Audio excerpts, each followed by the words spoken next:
네, 종합 탈무드 계속하겠습니다.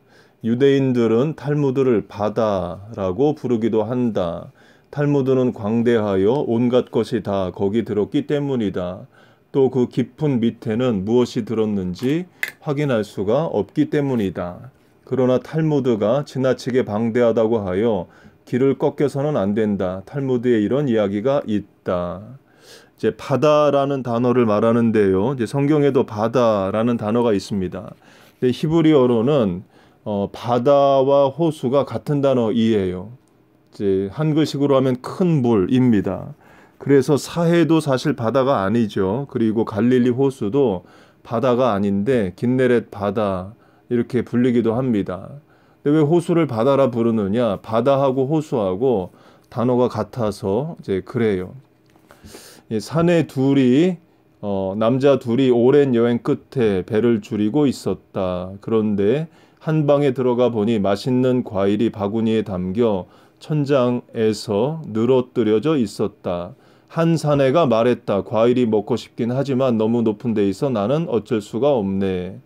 그러나 다른 한 남자는 생각했다. 꽤 맛이 있을 것 같은데 나는 꼭 먹어야겠다. 높은 데 매달려 있는 것은 분명하지만 저기에 늘어뜨려 있다는 것은 누군가가 앞서 거기에 매달았다는 이야기가 된다. 그러니까 우리라고 저기에 올라가지 못할 까닭이 없지. 그는 사닥다리를 찾아 한 발씩 딛고 올라가 과일을 차지했다. 탈무드가 아무리 위대한 것이라 하더라도 역시 같은 인간이 만든 것이므로 같은 인간인 우리가 그것을 내 것으로 차지할 수 없을 리가 없다.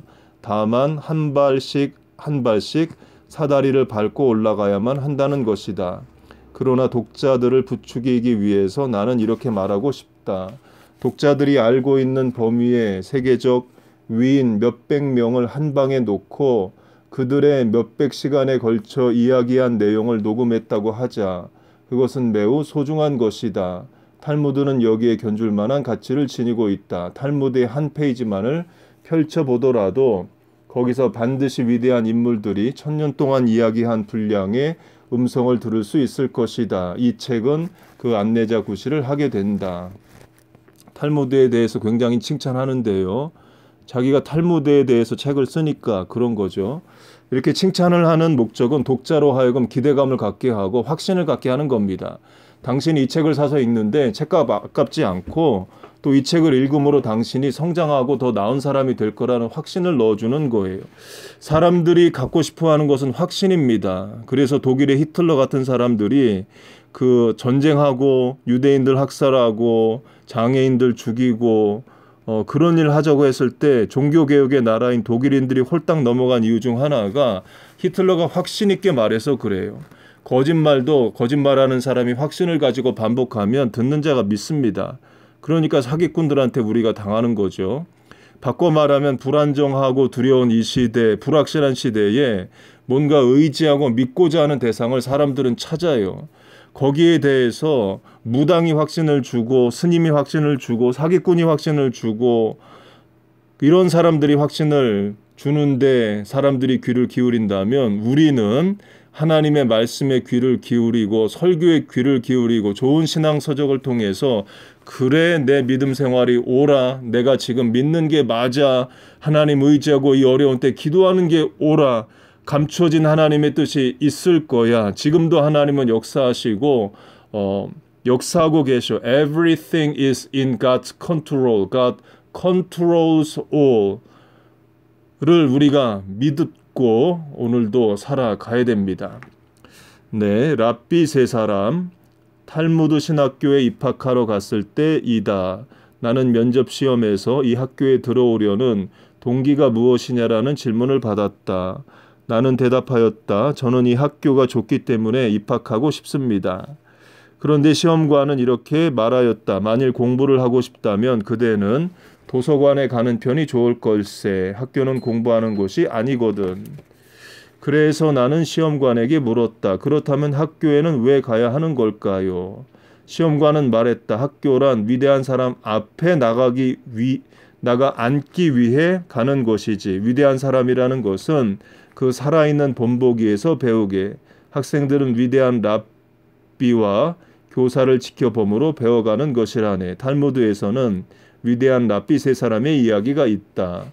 이 문단의 강조점은 도제 관계를 말하는 것 같아요. 그러니까 지금의 기능화되고 취업을 위해서, 자격증을 위해서, 이름값을 위해서 배우는 어떤 학교나 대학이나 대학원 과정이 아니라 도제 관계로 마에스트로 밑에서 공부해서 마에스트로가 되는 것처럼, 피아니스트 밑에서 공부해서 피아니스트가 되는 것처럼 선생으로부터 단지 기술 정보만을 배우는 것이 아니라 삶, 인격, 태도, 가치관 등을 배우는 것을 말해요. 예수님이 제자들을 가르치신 게 그거죠. Follow me, 나를 따르라 하셨습니다. 그리고 동거동락하셨어요. 곧 출퇴근 개념으로 제자들을 양육하지 않으셨습니다. 9 to 5, 9시에서 5시까지 와서 공부하고 집에 가라. 그러지 않으시고 아예 3년을 데리고 다니십니다. 곧 예수님이 삶의 본을 보여주시는 거죠. 그렇게 예수님이 제자들을 가르치셨습니다. 네. 이 본 책이 또 탈무드가 위대한 랍비 세 사람을 소개하는데 첫 번째 랍비는 힐렐입니다. 이 힐렐은 유명한 사람입니다. 힐렐의 손자가 가말리엘인데 사도 바울이 가말리엘에게서 공부를 하죠. 네, 그래서 이 힐렐이라는 사람 굉장히 중요한 랍비고요. 우리 뉴저지 주립대학인 러커스에 가도 힐렐 빌딩이 있고 하버드, 예일, 프린스턴, 스탠포드와 같은 거의 모든 대학에 힐렐 빌딩이라고 있습니다. 그러니까 유대인들이 돈을 내서 학교에 건물을 지어주고 또 기금을 마련해서 유대교 문학, 또 히브리어 이런 것들을 가르치는 교수를 채용하게 하고 그래서 이제 유대인들 문학이나 가치나 역사 이런 것들을 연구하고 가르치게 해요. 뉴욕에 있는 뉴욕 대학이 그걸 또 잘하기도 하죠. 그러면서 이제 건물 이름을 붙이는데 이제 힐렐 빌딩 이렇게 많이 붙입니다. 그 힐렐의 손자가 가말리엘인데 사도 바울이 가말리엘의 제자였다. 그러니까 힐렐의 손자라는 자체가 굉장히 훌륭한 거고 그 힐렐에게 배운 사도 바울이 정통 유대교 교육을 잘 받았다는 거예요. 힐렐은 2000년 훨씬 이전에 바벨로니아에서 태어났다. 그러니까 남왕국 유다가 멸망하고 이스라엘이 바벨론, 지금의 이라크에 끌려가죠. 이제 거기서 출생을 한 겁니다. 20살이 되었을 무렵에 그는 이스라엘로 가서 아주 위대한 두 랍비 문화에서 배웠다.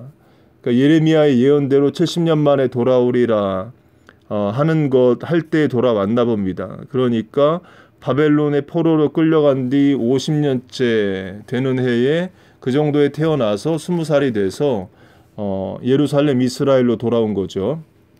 당시는 로마 제국의 지배 밑에 있었으므로 유대인들은 매우 고통스러운 삶을 살고 있었다. 생계를 위해 그는 벌이를 하고자 나섰지만 하루에 겨우 동전 한 입을 벌었을 따름이다. 그 동전의 절반을 최소한도의 생계비에 쓰고 나머지 절반은 모두 수업료로 지불하였다. 그 바벨론 제국 다음은 페르시아입니다. 페르시아 제국 다음은 그리스 제국이고 그리스 제국 다음이 로마 제국입니다. 그래서 힐렐이 로마 제국 사람은 당연히 아니죠. 전술한 사도 바울이 힐렐의 손자의 제자니까 네, 이 부분은 책이 잘못된 것 같습니다. 이 힐렐이 어떻게 삶을 살았느냐, 절반의 수입을 공부하는 데 썼다는 거예요.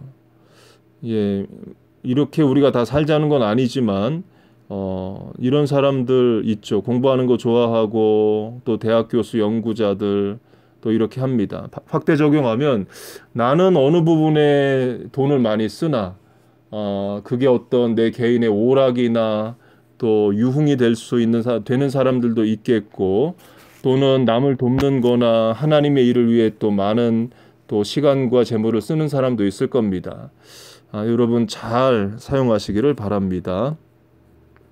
어느 날 힐렐은 일거리를 구하지 못하여 한 푼도 벌지 못하였다. 그러나 어떻게 해서든지 학교의 강의만은 들어야 했다. 그래서 학교 지붕에 올라가 굴뚝에다가 귀를 대고 한밤중에 아래쪽 교실에서 진행되는 강의를 들었다.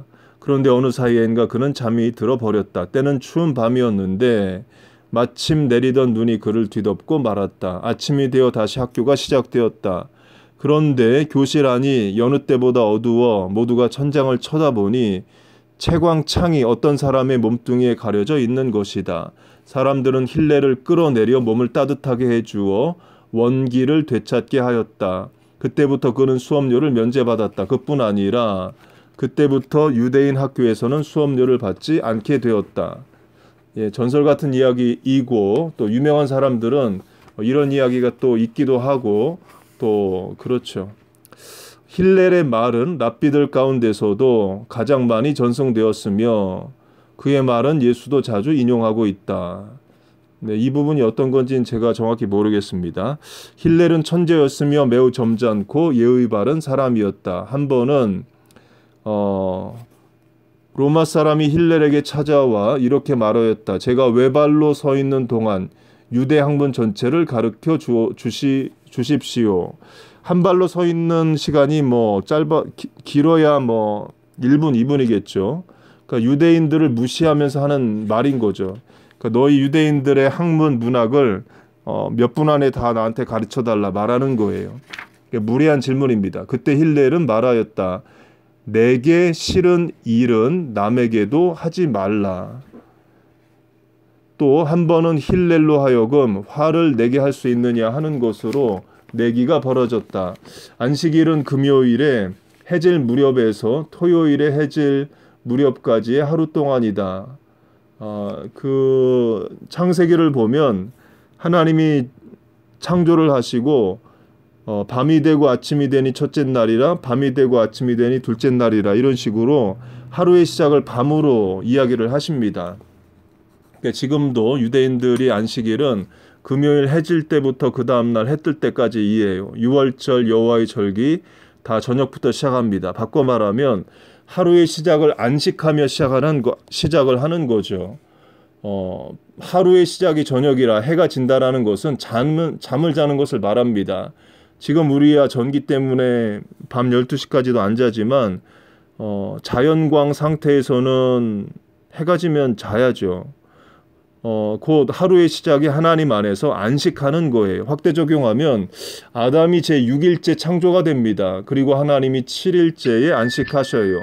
그 말은 사람은 창조되고 그 다음날 안식했다는 겁니다. 그리고 첫째 날, 곧 일요일, 썬데이부터 일도 하고 또 했겠죠. 바꿔 말하면 하나님 안에 안식하고 안식하는 것으로 하루를 시작하고 안식일 또는 주일 예배로 적용하면 우리가 하나님 앞에 나와 예배하고 안식함을 통해 한 주를 시작을 하는 거예요.